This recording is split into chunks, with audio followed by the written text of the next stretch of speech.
Welcome YouTube viewers, welcome back to the Groundhog's Garage channel. Thank you for visiting. This might be kind of a short video. I've mentioned a couple times, or maybe I haven't if this is your first video. I've got a 74 Pontiac Grand Am I just bought a couple weeks ago. It needs some work, needs some paint. I drove it around yesterday, but it definitely needs some TLC. But if you're going to do that kind of stuff, more than likely you need to have air. So I have a smaller compressor, but I don't think it was going to live up to what I was going to need to do with my car. So I've just bought, let's go this way, this compressor right here. It's a Ingersoll Rand. And I don't know if you'd call it their base model for the 60-gallon tank, but it's the, see if you can see that, if it focuses, it's the SS3 pump. And where's the stats at here? If you've ever looked at an air compressor, you've probably seen it. But I got it for 250 bucks because supposedly the pump doesn't work. So I just got it home, muscled it into the corner of the garage, and just because that's where the outlet is, and I noticed there was no oil in it. So I don't know if he's run the compressor without oil in it, or in the meantime it just slowly leaked out.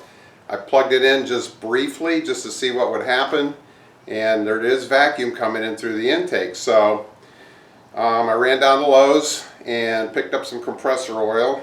And funny thing about compressor oil, it's not like motor oil.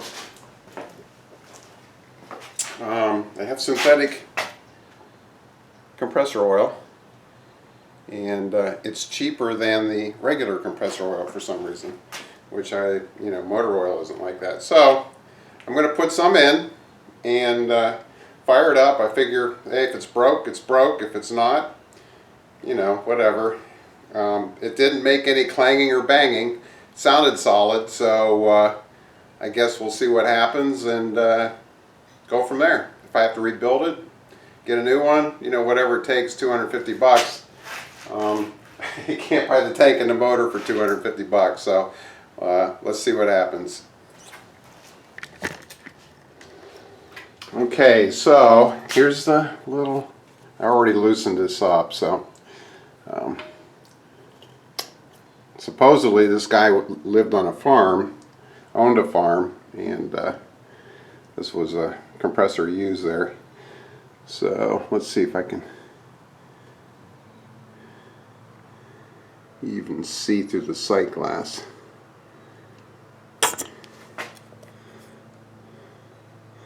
So one of two things will happen. I'll either see the oil in the sight glass, or it'll start pouring out of the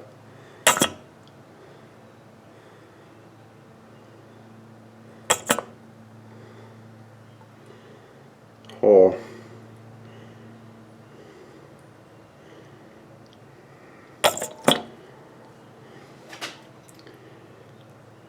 I'm going to set the camera down. I'm going to put two hands on this thing.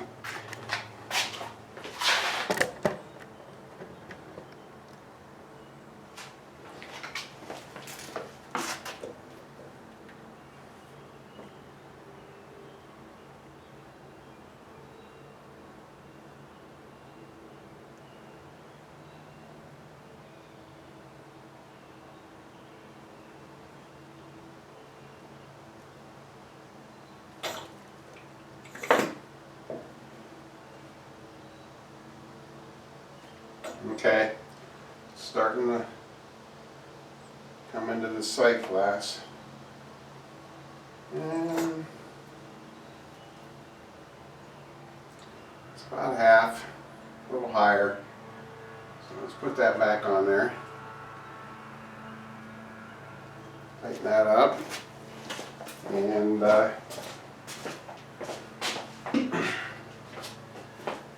so let's see what happens.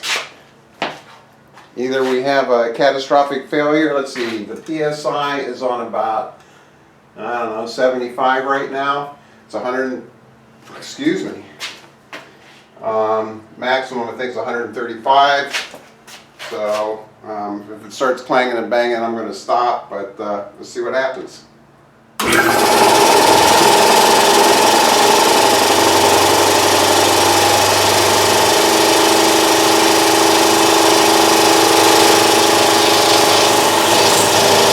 plenty of vacuum.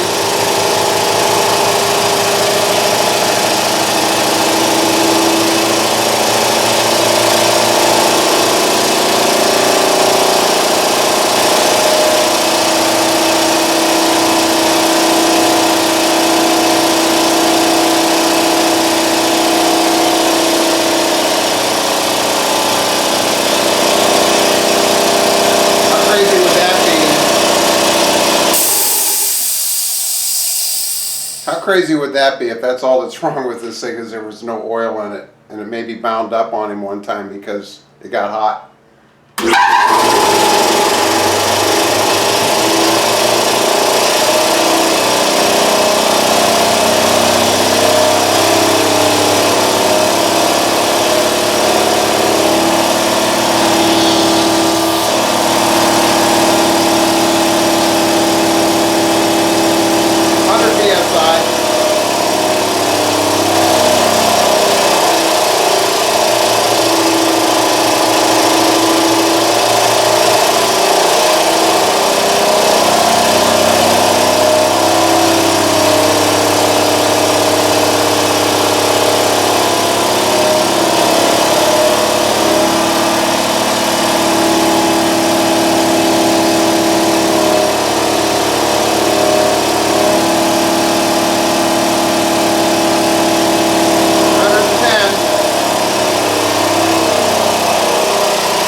Interesting. So, I did notice a fluctuation in the RPMs, and if you guys have one of these, you'll have to let me know if that's normal, or it could be because there was no oil in it and it's finally working through the rod bearings and everything else in there that it's loosening up, or it's not. I don't know. But for 250 bucks, if the guy thought it was broke, I'm going to pretend like it was not broke and continue to use it. You know, it's cast iron, and it looks like it's fairly rebuildable. So I'm going to continue to use it like it is. If it breaks, I'll get it fixed or buy a new pump. But so far so good. So that's it for the video. I just wanted to share with you what I bought. Actually right now I'm kind of ecstatic, so we'll see how it goes. I'll keep you posted. If it crashes, craps out, you know, whatever, I'll let you know. Hey, thanks for watching. If you enjoy my videos, click on subscribe, smash that like button, and we'll look for you the next time. Alright, have a good day.